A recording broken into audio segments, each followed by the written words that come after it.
All right. Good morning, everybody. It's Tuesday at 10 o'clock. So your favorite hosts, Tim and Tim, are back for the Making Moves Real Estate Community Facebook Live. How you doing today, Tim? You look great. Yeah, can't complain. Always a good day when the sun's shining and I'm awake. Yeah. Hey, not 6 feet under. That's a great day. Well, There hey. you go. All right. We got a very special friend of mine, Mr. Tommy First Class Welch, with us today. He's hailing from the Summerville, South Carolina area. We recently met a couple times at the Summerville events that Jennings and Yading put on. More recently being the conference, what was it, earlier this year, a couple months ago, that we sat at the same table. So we really got to spend some time together and talk through each other's problems and kind of like strengths and weaknesses, and really got to spend some time with Tommy and understand like where he's coming from and his mindset, his motto. I know he loves pickleball like I do, so that's a big plus. Tommy, without further ado, why don't you give yourself a little bit of introduction, pat yourself on the back, and tell everybody what you've been doing and what you're up to. Sure. So, hey, guys, I'm Tommy. I am, like Tim said, first and foremost, thank you, gentlemen, for having me on your show. I love, as you know, I love what you guys do. And I'm working on a Tim Square T-shirt for you both. So that way, I know exactly, where it came from. So when you get that logo T-shirt coming your way, it's from me. I promise you. I am in Summerville, South Carolina. I do love pickleball. I am a contractor by day. I am a coach by night, and I have been involved in real estate now for nearly a decade between fix, flip. We've had rentals. We have short-term rentals. The only thing that we have not done, I think, to this point, maybe is a treehouse, village that everybody seems to be getting into right now. But other than that, we have somehow, some way been involved in just about everything when it comes to real estate. You done any container houses yet? I don't, but I will tell you this: my spray booth, our spray booth for our paint shop is 2 containers that we turned into a. I'll have to send you a picture, but it literally is a barn out of 2 containers. It worked out great. So kind of, but not a house. Yes and no, but gotcha. Yeah. Cool. Yeah. Well, yeah, man. So talk to us about what's your day-to-day look like. So you're doing your contracting business for the last 10 years. I know that when we first connected, the way that you kind of introduced yourself was, hey, I'm Tommy. I'm the guy. I'm the contractor that all the flippers come to flip their business, to flip their houses. How has that started? Like from, what were you doing before that? And like, what's it look like for you now? And how does that provide opportunity for you? Great question. So yeah, I own First Class Painting and Restoration. We've been in business since 2003. So we're literally entering our 20th year of business this year, which is just unbelievable. So yes, in summary, I am a licensed contractor that a lot of investors, especially over the last decade, have reached out directly to handle if they find a fix and flip. We kind of are a one-stop shop that will handle that. That way they deal with maybe 3 contractors as opposed to 30 contractors. And as you can imagine, that has led to numerous opportunities to acquire some of our own flips, because when we either get in, the client either it's real, it's fun, it's no longer real fun, so we take that over. Or secondly, now that we have done it for folks like you, opportunities have presented itself to where we can actually acquire them either by ourselves or with an investor. And then we created a sister company called First Class Properties and Development that does exactly what you guys do, just on a side, if that makes sense. Sure. It's not your primary income driver. It is not our primary income driver, but because of the affluence that you can make in them, realistically, we had a goal a couple of years ago to do 1 a quarter. And just to kind of give you an idea of where we're at now, we are in month May, and we have already done 6 this year. Oh, wow. Yeah. Nicely done. So, yeah, it's changed a little bit. The volume has definitely changed a little bit. I will tell you, we can talk shop all day about that. It's changing. The market, of course, is changing a little bit to where even my wholesalers as of late have kind of, I don't want to use the word dry up, but those deals are definitely a little bit more stingier to find than they were. We were very fortunate to where in December, we loaded up literally every deal that kind of crossed our plate. If it had even an ounce of profit, we gobbled it up. And that's what we've been working on. And literally every one of them are now either sold or we listed our last one yesterday. So now we patiently await another one to come our way. Interesting. So what kind of you mentioned the markets are shifting. Like, what are you seeing down? Like, quite frankly, what are you seeing down in the Summerville, Charleston area? It's really interesting you say that, because I think everybody can attest to down here to where it feels like the gears are still moving on everything. Like you're starting to see a lot. What stands out for me, especially in this group, is how much multifamily I see. Like the breaking of the ground on apartment complexes or townhomes that are in construction mode down here they're 100-fold to what they were a decade ago. Like, honest to God, like it's pretty crazy. So I see a lot more of that.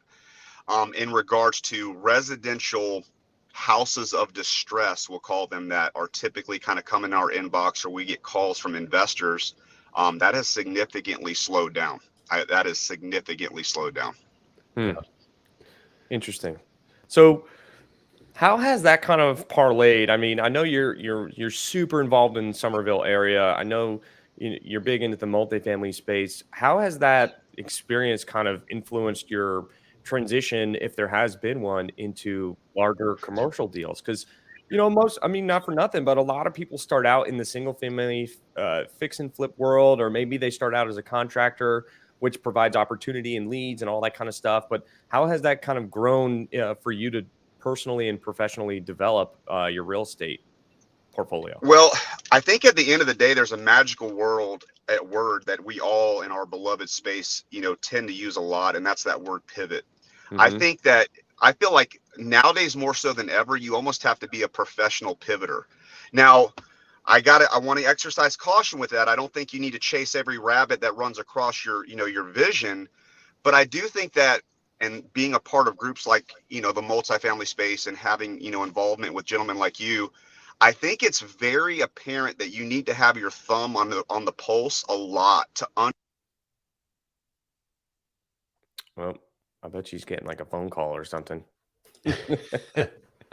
constantly shifting. So I hope and pray that at the end of the day, you are surrounding yourself around people who have a good pulse of what's going on, because I do think the key word right now is pivot. I really do think the key word right now is pivot. But it goes deep into understanding market cycles, right? I mean, you're 100%. on the downswing of a market cycle right now, and the last 6 years were an upswing of one. So what does that look like, and how are you strategically pivoting your business plan and your models, in order to make sure that you're not going to lose money? For us personally, we're in a good spot, I think, because I think trade is probably in a more solid space than it ever has been. And I mean that I significant. 1,000% agree with you. What I mean? I mean that significantly, from the HVAC guy to the plumber to the painter to the carpenter. I feel like we personally are in a really good spot to where I don't know if we'll be going to Fiji, with, Tim Squared next year. But I think that if you were ever in a good spot to really kind of hunker down, because I don't think the remodel space is going to slow down. I really think that, in all honesty, a lot of people are starting to kind of, going back a couple of years, to where you kind of hunker down with what you've got. Rates are, between you and I, rates are still single digits. So on a grand scale of things, if you had the ability to have perspective and look back and be like, even a 7 or 8% rate, it's nowhere near the 2 or 3% that it was a few years ago, but it's still a single digit rate. Yeah. So I don't know how many of you guys are buying and fixing and flipping, but at the end of the day, if you had a hard money lender that was going to lend you money at 7%, I promise you are speed dialing them every single time that you want to do a fix and flip. You know what I mean? So I understand completely that it's not 3%. But for me, and what we've personally seen, is I've had a lot more phone calls now that come in with, hey, Tommy, we've got an area over our garage. Can you fix that up so that my mother-in-law can stay there? We're getting a lot of, hey, I want to add a master bedroom to my house. Or there's a lot of that stuff, way more so than it has been in the last, honest to goodness, 12 months. So that, to me, with me working actively in the same space that us gentlemen are acquiring and buying properties, I just happen to be in the inside of the front door as well, working on those things. And that's kind of what the temperature for me is. Okay, well, people are kind of mellowing out with the whole, let's upgrade to the, the mansion that we wanted when we had 3% interest rates. And I say that, you know what I mean? Like the 5-bedroom to the 7-bedroom, or, hey, let's go get that lake house or whatever, to now, hey, let's take what we've got. Let's put some money into it to where it'll be what we need it to be. And then that way, like you said, when the market cycle swings back up, well, then you press your clip button, you can sell that bad boy and go upgrade when you want to upgrade. Right. Yeah. Yeah. I think you're hitting on, a lot of hot buttons there, right? I mean, because I take it even a step further and talk about, like, you see the first time home buyers or folks trying to get into a home, right? Like, that's really, really tough now. And Yeah. Whew. when Tell me rates are about at 3%, to the point you just kind of made, it was real easy to say, I'm just going to take this 3% and I'm going to go into turnkey move-in ready, right? I mean, 15 years ago, 20 years ago, there was a lot more folks who were like, let me buy something that I can live in and then upgrade over time, that I can make what I want over time. I think you're starting to see more of that now too, right? Because people are like, I have to buy whatever I can get in today, and then I can invest in it over time, rather than just let me go buy my dream house right out of the gate. So what do you need to do to upgrade though? I got to call you, right? I got to call you. You gotta call me. And not Gotta call for me. nothing on top, like, I love the outlook and the sentiment, and I 1,000% agree with you, right? It's all about the timing of the market, and people are definitely hunkering down and modifying their houses instead of upgrading and just changing. And then the other side of that is, so many people, like, the trades are struggling to find people that do the trades.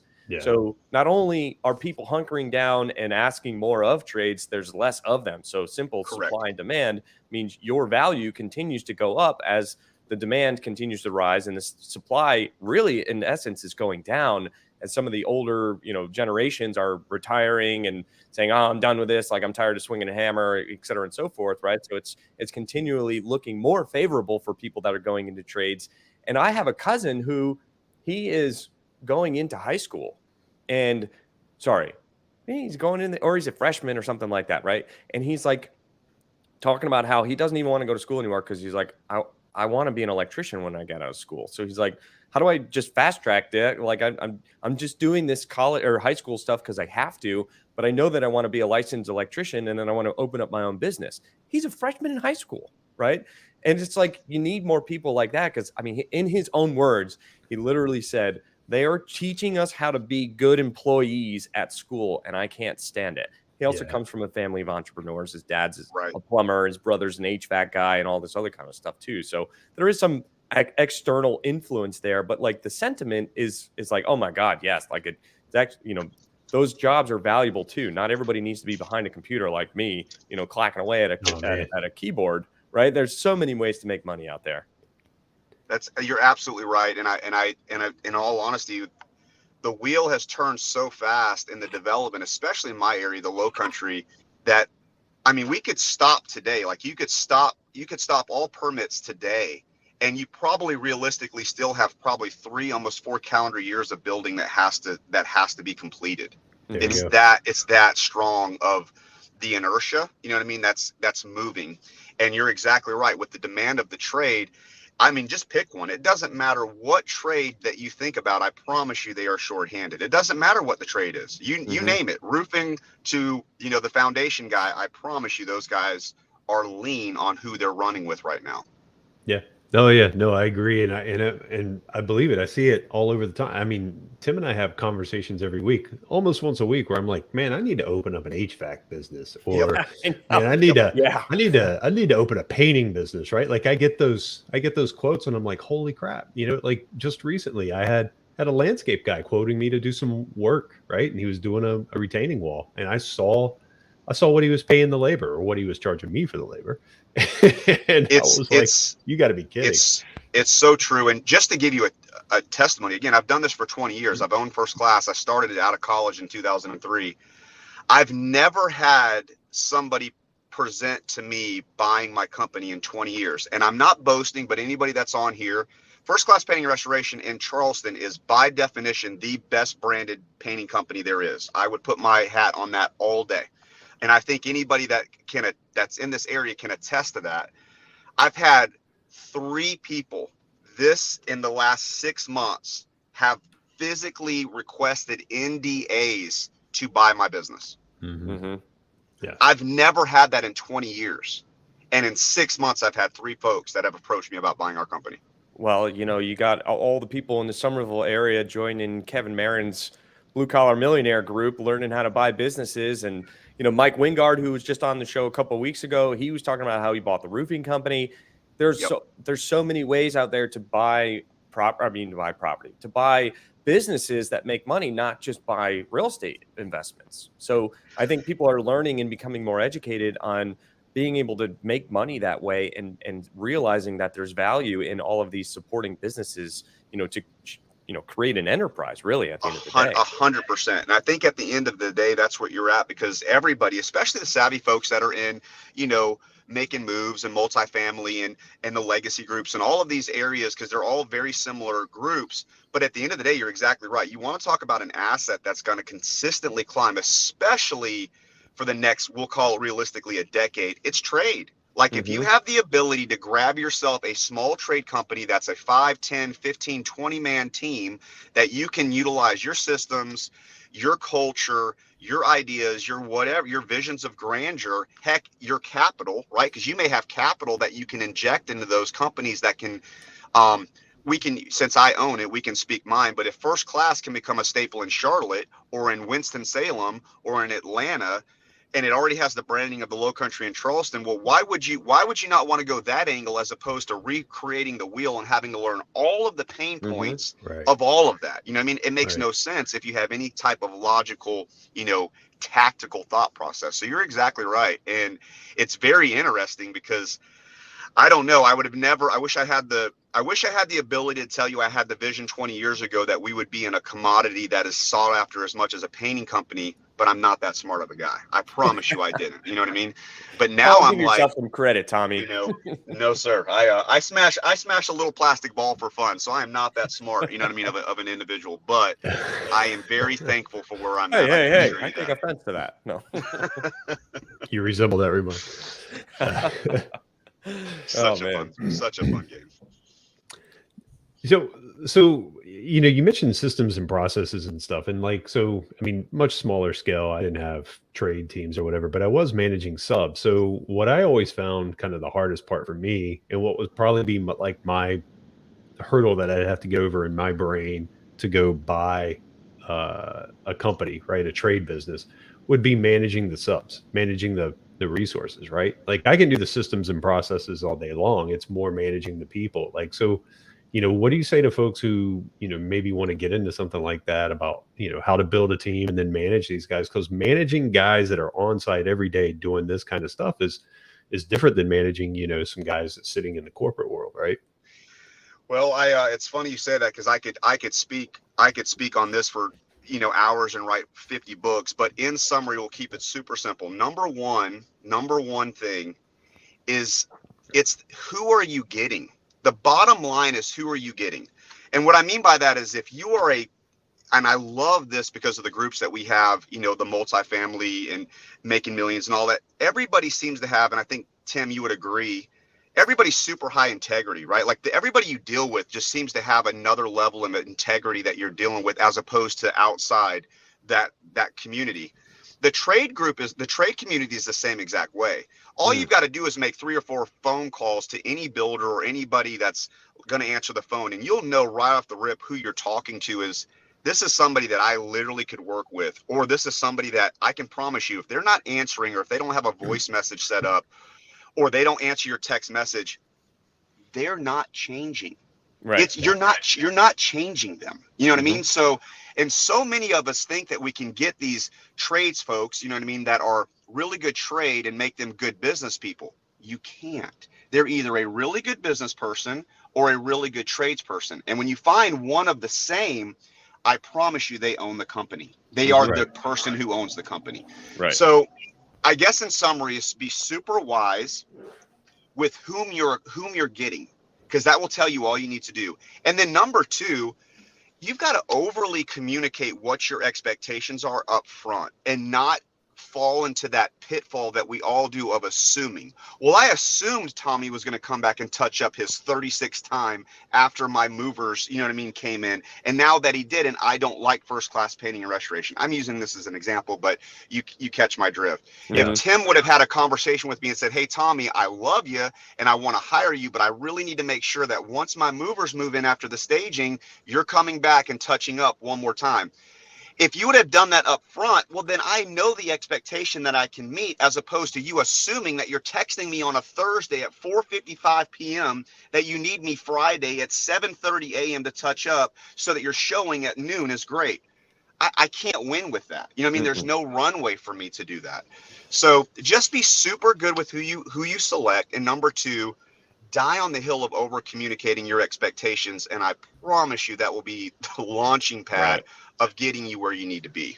Right. Yeah. I mean, that's, we were just talking about it, last week, right? We were talking about working with contractors and getting bids, and with Carl, when we were talking with Carl about, having a super detailed scope of work. Like, I want all the materials listed out, all the labor listed out. I want you to put into words exactly what you're going to complete, what that cost is going to be, so that when the job is done, we can both look at this contract and say, yes, all of these expectations were met. We're good. And you're done, right? And then you file it for, you get your lien waiver or whatever, right? I mean, that's what Carl was talking about. But that it goes back to show the point of, it's interesting that we just had Carl, who was talking about it from like an owner's perspective, who does the flipping, right? Now talking to you, who's the guy that does the flipping work for the owner, right? So the conversation we had with Carl was like, how does his conversation with you look like? And now it's the other way around of, how does your conversation look like with the person that's hiring you, and your level of communication in order to make sure that the expectations are met or are set so that they can be met? Because you get into that assuming game and nobody wins, right? And then that's when everybody gets unhappy. And we have all the leverage right now as the trade, to where, in all honesty, if you make your processes and your systems and your 47 spreadsheet, calendar, AI moving up and down thermometer that has widgets, and if you make that to the point to where it is literally too complicated for me to have to mess with, I'm going to go to the other Tim, who simply just, hey, Tommy, when you're done, email me your invoice and I will Venmo you the payment. Why would I not want to work for that Tim as opposed to this Tim? It's just making sure that you have logical communication and setting your expectations up so that you can create a win for your tradesperson or your contractor, just as much as you're setting a win up for your realtor, who, it's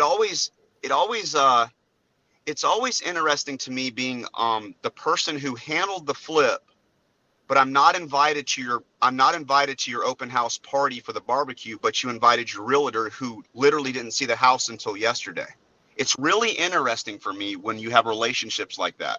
I'm the guy that's been here for 3.5 months, crawling through the attic, removing 17-year-old, boxes of clothing, but yet we're not coming to your barbecue because we're the painter or we're the carpenter. You know what I mean? Like, just throwing it out there. This is the stuff that we deal with. And then you wonder, why your pricing is 28% higher when you get the next bid from us. Well, if you're going to treat us like trash, well, then we're gonna operate as trash. Yeah, I mean, like what Mike is saying, it's a two-way street at the end of the day. 100%. Oh, and I think that's a great point, guys, because sometimes, and we hear this from time to time, and I hear it from some guys that I know that still flip. They're like, man, it took me forever to get a contractor to show up, right? Like they you call and you call 10 and like 2 show up, right? So when the guys show up, they're almost tentative to tell them their expectations. Right? Because it's like, I don't want to scare this guy away. I need somebody to start work. But exactly what you're saying and what Mike's saying, right? It's a two-way street. If I don't tell you what I'm looking for, I'm just going to make your life miserable 100%. While you're working on my project, right? 100%. Right. It's like, no, you got to tell them when they come on site what your expectations are, what you're looking for. Otherwise, 3 days from now, 30 days from now, it's just going to be like, you guys are going to be butting heads with each other. Well, and I'm a coach in the evenings for baseball team and pickleball, and it's one of those things where if you don't know the scoreboard, how in the world are you keeping the score? And contracting is the same exact way. If we don't have a scoreboard to know where we're at, I guess what I'm trying to say is, it seems like flippers in general are always, and this is just the culture, unfortunately, that we live in, is you're really quick to critique. You're really quick to send that ugly gram or that ugly email, or have a blue tape bomb go off in the living room, of what you weren't happy with on the paint job. But at the same time, you never brought lunch to your painter. You never said thank you. You never had a legitimate, take him outside and be like, dude, this is awesome. Like, I don't know if I've ever told you this or not, but the way that you took a house that was literally looked like the Disney haunted mansion, and now all of a sudden I'm flipping this for 400 times what we've got into it. I just want to thank you. You know what I mean? Like, it sounds crazy, but that cordiality goes a long way. And you're dealing with trade now that they're not 1987 tradespeople. I mean, you know what I mean? Like, we're not those guys. I mean, I have a 4-year college degree. You know what I mean? Like, you know what I mean? Like, I'm probably more educated than the majority of the clientele that we work on, but I paint for a living. So does that make me lesser? You know what I mean? Than the individual who's on the screen, you know, calculating, you know, spreadsheets and cap rates. You know what I mean? Like, just realistically, having some cordiality and some relationships with your people, it goes a long way. You know what I mean? It really does. No, it really could does. argue. No, I'm just kidding. It really does. You're 100% right, man. And not to mention, like, if you do this long enough, it's like you're trying to build that relationship, right? Yeah. Like 100%, dude. you do a good Business job. is really easy when it's Yes. really easy. When you have good relationships, it makes it really easy and it makes it fun. It's when, like, Tim and I'd say this all the time. It's like less drama, more fun. And that all of it comes down to like having good, solid relationships with people. And like, to your point with the whole lunch thing, like, I showed up at the property that I own, and the contractor there had his whole crew there. I mean, he had like 12 guys there. They're working on 5 units, like replumbing all the buildings. I went out, I bought them a platter of Jimmy John's and some drinks and chips and whatever. And they're super thankful for that, right? Because they're like, oh man, I've been having a hot dog from this stand down the street for the last 2 weeks straight. I'm tired of hot dogs, you know? And it's just those little things go a long way, and it makes that communication and the relationship so much easier between the two parties. I think you're absolutely right. And if we were to ever like get into this thing and do something different, that to me is that trying to find the unique relationships. I don't want to use the word that we throw around all the time, like partner, but in all honesty, that's what you're looking for. You're looking for folk, and you're looking for a trade, and you're looking for a contractor, and albeit your pool guy, your painter, your plumber, that you really, in all honesty, can lock arms and partner with, because if you can take that dude to lunch and figure out, okay, what is your rate and how do we get this to where it's consistently, so that when I'm doing my cap rate or my 9-page Excel spreadsheet with, you know, twirly spinning wheels on it, I know before we even break ground where I'm bottom line going to be at. And you don't have that constant ebb and flow of, well, when the contractor's busy, the rate's up here. And when the contractor's not busy, the rate's down here. Well, it's really hard for a guy like you to create a legitimate, consistent number that you're able to pencil in if you don't have those relationships. If you had a relationship with me, I could be like, hey, listen, I know without a shadow of a doubt, we can do all of your painting for $2.74 a square foot. That's the rate. And that's not going to change unless, heaven forbid, you want to get something crazy and elaborate. Well, now if you know that number, it gives you instantaneous something that you can plug in to help you with knowing your paint cost on that project, as opposed to having to go call 11 painters, like Tim said, where 2 of them show up, and one price will be $11,000, the other price will be $1,000. You're going to be there with your hands up going, what in the world is this? I have no idea. So then what you do is you'll plug in a number middle, you'll plug in a $5,500 number, and you'll pray that you can get a painter to handle that. And if they don't, you'll try to beat them up to get that number, because that's the number that you put in your Excel spreadsheet. It's just how this stuff works. No, that's a great point, man. And then too, like you said, like, you know, I actually like the term partnership, because I kind of look at it like, hey, as soon as we sign that contract, we're in this together, right? Like, and we are partners, right? And, you know, I kind of like what you said about, you know, point out the good stuff, right? Like, people are so quick to jump on the bad stuff. You know, in my personal experience, like, if you and I have done business together for a while and I'm like giving you high fives and fist bumps, I'm like, man, that was an awesome job. It makes the one little shitty thing easier, right? Like, you know, if I've been like fist bumping you 9 times and then I come over, I'm like, dude, like, this thing right here, really? You know, like, I'll get on that. Don't worry. You know, like, yeah, you're not in such a defensive mode all the time, right? If people are attacking you for all the things that you've done wrong. You're absolutely right. And at the end of the day, I'm a little bit biased and bitter towards it. But the painter has to deal with everything.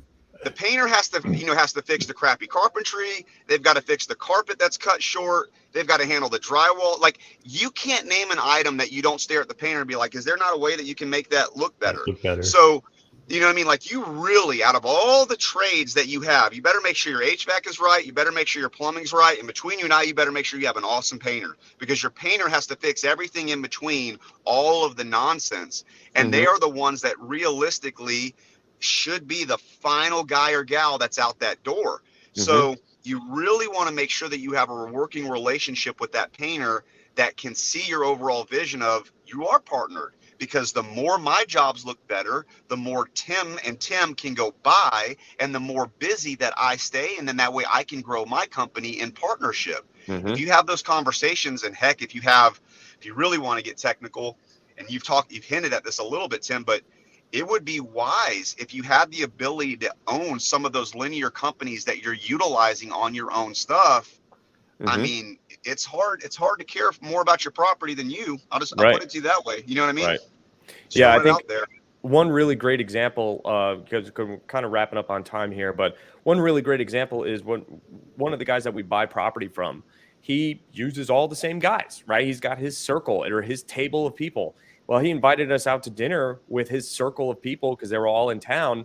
And he started introducing us to each other. This is out and the other thing. And then we're buying properties from the guy. And he's like, oh, well, there's something wrong with the parking lot. I'm like, oh, I don't need to call the owner. I know the guy that did it. So I call him, and it's such an easy conversation, right? And it's, when you have your circle of people, because you've built up the relationships and the partnerships between each one of the trades, it makes doing business really easy. They're growing their businesses, we're growing ours. It's a symbiotic relationship that everybody wins. And then therefore you're going to have happier employees. You're going to have better conversations between the partners. It makes everything a whole lot less stressful when things go smoothly, because you can communicate honestly and transparently and openly with each other. Yeah, I think you're absolutely right. I think as long as we always start with the end in mind, and at the end of the day, everybody, including Tim and I think he was getting ready to say phenomenal things about you and me too. I'm really disappointed. Yeah. He'll come back here in a second. Yeah, you know what? Calling him. Yeah. What's crazy to me is he's 100% right. Because absolutely. Here he is. Yeah, we're back. All right. Somebody call you, Tommy. Are you there? I don't know if he's frozen. Oh. We lose him? Uh-oh. You there? There we go. Gotta love technology. Gotta love it. Did somebody call you? Yeah, somebody tried to call, so I just declined it. It just went crazy on me. But we're back. Everything's good. Yep. Yeah. So anyway, to wrap up what I was saying is just, I think you're right. I think at the end of the day, everybody wants the same thing in the end of mind. We all want to make payroll. We all want to have profit. We all want to have assets that we're putting our money into that are growing. And hopefully we can high five each other when we're passing by as we're all doing those harmoniously, because it's all the same stuff. But when you start competing against each other, that's when it gets absolutely insane. Yep. Yeah. Agreed. And Josh Harm says it well. I mean, he's just kind of reiterating what you said there, man. And I could not agree with you more. I try to paint. I suck at it. I'll pay you anything. Right. Right. I'm like same paint, same brush. What you do looks way different than what I did. It's got to be the guy behind the brush. So I'm not. And it's vice versa with me. Like, I can never make the red number green. Tim can make the goddamn red number green. I can't make the mother freaking red number green. So let me paint, and you handle the red number to get in the green. That's right. We're a win-win. You let me handle the green. Exactly right. I let him handle the green. Yeah. Well, all right, Tommy, this has been fun, man. I really appreciate you coming on, and I loved your perspective and kind of hearing things of how you're interacting with people, being on the service side of flipping houses, and you're doing your own stuff too, which is amazing. So it really goes to show that there's so many different ways that you can make money in this industry. Owning businesses, or owning real estate is owning a business, right? But you can own service businesses, and it's really, really great to hear the level of success that you've had. How can people get in touch with you if they want to potentially work with your painting company or work with you as a GC to flip some houses in the Summerville area? Absolutely. So on Instagram, all you got to do is just look up First Class Painting, and that's with a numerical 1. So 1ST, First Class Painting. And I'll send you a link that you can post on here. That'll be great. And then, believe it or not, we're good old fashioned. We'll answer the phone anytime you call. So our number is 843-324 6006. Except for the one that just happened a minute ago where you hit decline. Yeah, Just well, that one. that's just when I'm on a TV show with Tim Square. You know what I mean? There you go. Yeah. All right, man. All right, Tim Best, take us out, bud. Hey guys, I appreciate the time. Tommy, this has been awesome. And hey, if you're in the Summerville area looking for somebody to get something done for you, I think you just found your guy. So That's right. have a great week, folks. Peace. I really appreciate it, guys.